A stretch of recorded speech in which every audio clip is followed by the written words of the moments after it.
किसान भाइयों नमस्कार। आज आपको एक बहुत पुरानी एंटीबायोटिक के बारे में जानकारी दूंगा। उसका नाम है एनरोसिन। एनरोफ्लोक्सासिन सॉल्ट होता है। इस ग्रुप में मार्बोफ्लोक्सासिन भी आती है, पार्डोफ्लोक्सासिन आती है। मार्बोफ्लोक्सासिन इंडिया मिलती है, एनरोफ्लोक्सासिन इंडिया मिलती है, और ये पार्डोफ्लोक्सासिन ये अभी नहीं है, खेत में प्रयोग करते हैं विदेशों में, अमेरिका में। चलिए बात हो रही है एनरोफ्लोक्सासिन। इसकी ये मुख्य तो ये दवा है, हमें अपने समय का याद है जब ये दवा आई थी इसने तहलका मचा दिया था। रेनबैक्सी कंपनी में से आई थी, रेनबैक्सी कंपनी ने शुरू किया था, फिर रेनबैक्सी बंद हो गई तो और कंपनियों ने इसको टेक ओवर किया। चलिए, लेकिन दवा एनरोसिन के नाम से आज भी किसान भाइयों की सेवा कर रही है। वो बहुत अच्छी दवा है, सस्ती और बहुत अच्छी दवा है।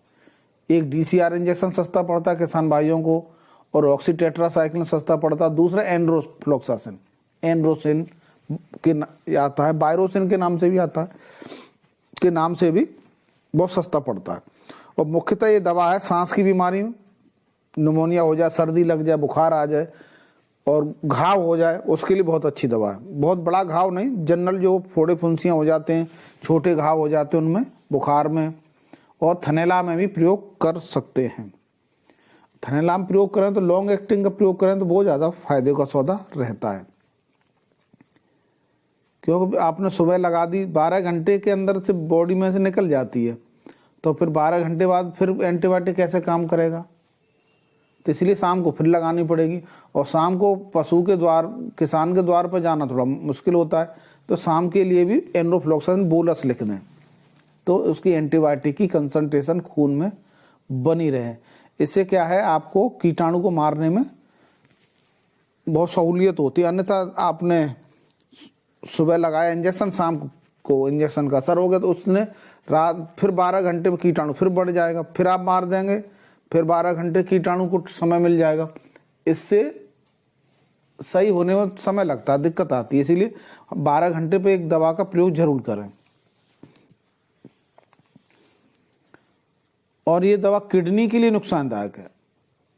आप ध्यान रखिएगा, जिस पशु को लू लग गई हो, पानी कम पी रहा हो, तो उससे बचें, क्योंकि ये किडनी को नुकसान कर सकती है। तो देखिए किसान भाइयों की किडनियों का तो कोई टेस्ट होता नहीं है, तो हम ऐसे ही बच सकते हैं जानकारी से। लू लगी हुई पशु को नहीं दे सकते इसको, क्योंकि पहले से डिहाइड्रेशन होता है उसमें। और जो पशु बहुत ही कमज़ोर है, दुबला पतला सूखा ठेठरा, उसमें देने से बचें, क्योंकि ऐसे पशु की किडनी पर लोड ज़्यादा पड़ता है, किडनी का असर ज़्यादा रहता है। लिवर में कोई नुकसान नहीं, लिवर में बड़े आराम से आप इसका प्रयोग कर सकते हैं, लिवर में सेफ है। और ध्यान रखिए, ये से एंटीबायोटिक यूट्रस के इन्फेक्शन में और बहुत बड़े घाव होने में कोई प्रयोग ज़्यादा सफल नहीं हुए, क्योंकि यह एनरोबिक कंडीशन में काम नहीं करती है। इसलिए आपने देखा यूट्रस में डालने वाली दवाइयाँ कोई भी एनरोफ्लोक्सासिन की नहीं बनी है। अच्छा, दूसरा, इसका जो अगर डोज ज़्यादा भी लग जाए तब भी कोई नुकसान नहीं होता, तो सेफ बहुत है। इसका जो डोज होता है 2.5 ml 2.5 मिलीग्राम से 5 मिलीग्राम पर केजी बॉडी वेट के हिसाब से कैलकुलेट करते हैं इसको। तो जो डोज बैठती है 8 ml से लेकर 15 ml के बीच में बैठती है, और 20-25 ml भी लगा दें तो कंडीशन को देखते तो ज़्यादा कोई नुकसान नहीं होता, क्योंकि मार्जिन सेफ्टी बहुत ज़्यादा है इसमें। पर इतना ध्यान देना पड़ेगा लिवर किडनी की सिचुएशन पशु में क्या हो सकती है, और ये एक पशु चिकित्सक ही देख सकता है। तो कोई भी दवा का प्रयोग बगैर पशु चिकित्सक के अलावा ना करें, अन्यथा नुकसान हो सकता है, होता भी है। इसलिए कोई भी इलाज बगैर पशु चिकित्सक के ना करें। और शरीर में से 8 घंटे के अंदर से बाहर भी निकल जाती है पेशाब के माध्यम से, इसीलिए 12 घंटे बाद दवा का रिपीट होना बहुत जरूरी है। ठीक है, कुत्तों में भी प्रयोग करते हैं। कुत्तों में डोज थोड़ी डबल रहती है, 5 मिलीग्राम से 20 मिलीग्राम पर केजी बॉडी वेट रहती है, और कुत्तों के लिए सब खाज खुजली की बहुत अच्छी दवा है। चलिए, उसके लिए अलग कोई वीडियो बनाएंगे। अब पिग में और कैटल में एक ही डोज है, शुगर में, और अगर शुगर में कोई इंजेक्शन लगाना पड़े तो एनरोसिन आप बड़े आराम से लगा सकते हैं। गाय में मतलब कैटल में और शुगर में बहुत अच्छी पिग जो बोलते हैं उसमें बहुत अच्छा एंटीबायोटिक है। कई सारे सॉल्ट भी आते हैं, मारोफ्लोक्सासिन एक डॉग में बहुत प्रयोग करते हैं। ये खाज खुजली की अच्छी दवा है, एक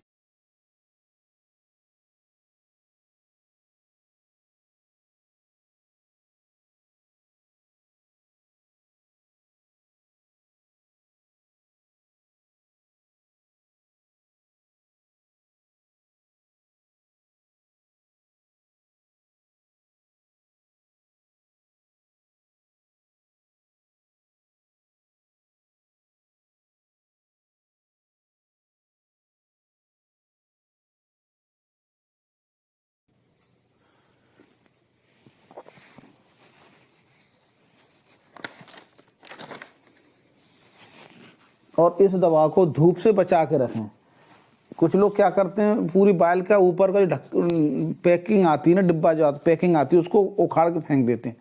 इस दवा को आपने देखा कांच में आती है, और कांच में कांच का रंग आपने देखा एम्बर कलर होता है, इससे ना लाइट उसके अंदर नहीं जाती इस कलर से। इसीलिए इसके ऊपर को कवर को अंधेरे में ढक कर रखना चाहिए, धूप नहीं लगना चाहिए इस दवा को, नहीं तो इसका जो कार्य करने की क्षमता होती है वो गिर जाती है। कभी भी बैग में दवाइयाँ रखें, सूटकेस में रखें तो गर्मी न लगे, धूप न लगे, इससे बचाने की आपको कोशिश करना चाहिए। उसमें कपड़ा डाल के रखना चाहिए। थैले में रखें तो वही ध्यान, काले रंग का थैला लें, कोई सफ़ेद रंग का थैला ना लें क्योंकि उसमें लाइट जाती है। काले रंग का थैला लें या किसी डार्क कलर का बैग ले लें, उसमें रखें ये दवाइयाँ। कभी भी सफ़ेद रंग के या बहुत लाइट कलर के बैग का प्रयोग ना करें, क्योंकि उसे धूप जाएगी तो उसे कार्य करने की क्षमता गिर जाती है। और गर्मियों में भी बचा के, गर्मियों में तो बैग गर्म हो जाते हैं, तो मोटरसाइकिल पर ऐसे टांगे उधर धूप कम लगे, तो इसी कार्य करने की क्षमता बनी रहे। अगर ऐसा लगता है आपका पूरा बैग एक बार गर्म हो चुका है, मई जून की लू में गर्म हो गया, तो फिर दवाइयाँ बदल देनी चाहिए। लेकिन मोस्टली लोग बदलते नहीं हैं, लेकिन वो दवाइयों कार्य करने की क्षमता गिर जाती है, तो फिर पशु का ठीक होने में समय लगता है। इंट्रामस्कुलर है इसको, और लॉन्ग एक्टिंग जो आती है उसको मोस्टली सही रूट तो इसका इंट्रामस्कुलर ही है। आईवी भी है, लेकिन आईवी से बचना चाहिए।